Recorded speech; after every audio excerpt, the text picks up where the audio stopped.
And about phase from the White House, it now confirms the U.S. military did strike an alleged drug boat more than once off the coast of Venezuela, but says the defense secretary did not make that order.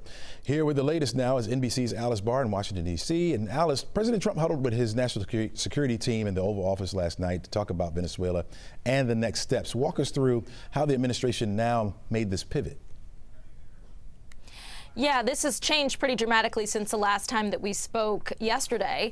And it really came about in no small part because one of my colleagues here at NBC News, Gabe Gutierrez, asked Karoline Leavitt, the White House press secretary, in the briefing room, whether the position of the White House is that the second strike did not happen at all, or whether they are saying that the second strike did happen on this alleged drug smuggling boat back in September off Venezuela, but that it was not Defense Secretary Pete Hegseth who ordered the strike, and she said it was the latter. So that was confirmation that there was what's known as a double tap, and that's a very controversial thing in the rules of war. You are supposed to, engage with enemy combatants when they pose an imminent threat. And so there are questions about whether people who have been incapacitated by a first strike could be in a position to be an imminent threat, and therefore, if targeting them after that first strike, if that rises to the level of a war crime. Now, certainly the White House is not saying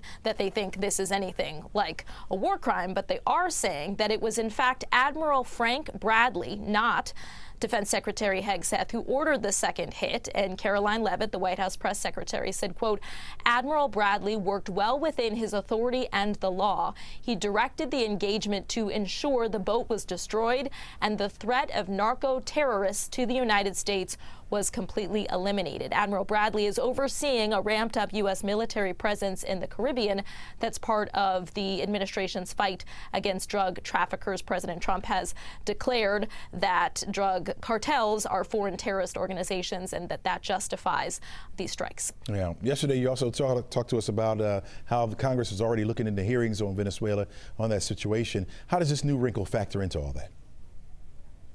Yeah, I mean, it's certainly not doing anything to slow down that push because there's now this acknowledgement that there was, again, a so-called double tap and the possibility of people who were already incapacitated then being struck, survivors who were.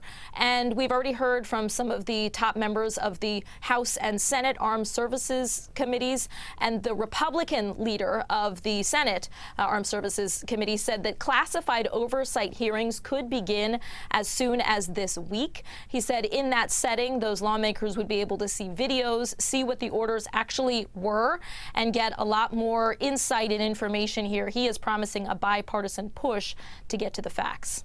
Got it. All right. So with new questions now popping up about the differing treatment, the Venezuelan leader getting compared to the former president of Honduras, a convicted drug trafficker there. Catch us up on what that's all about.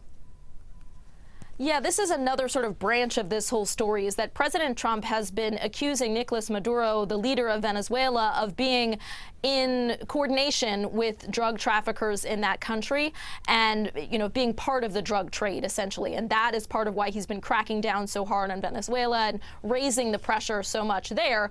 But then you have this separate instance where Juan Orlando Hernandez, the former president of Honduras, who was extradited to the U.S., prosecutors said he allowed cocaine to flow into the U.S. and even accepted a $1 million bribe from the notorious drug kingpin El Chapo. The White House has defended now the pardon that President Trump is offering to Hernandez, saying that he was set up and over-prosecuted by the Biden administration.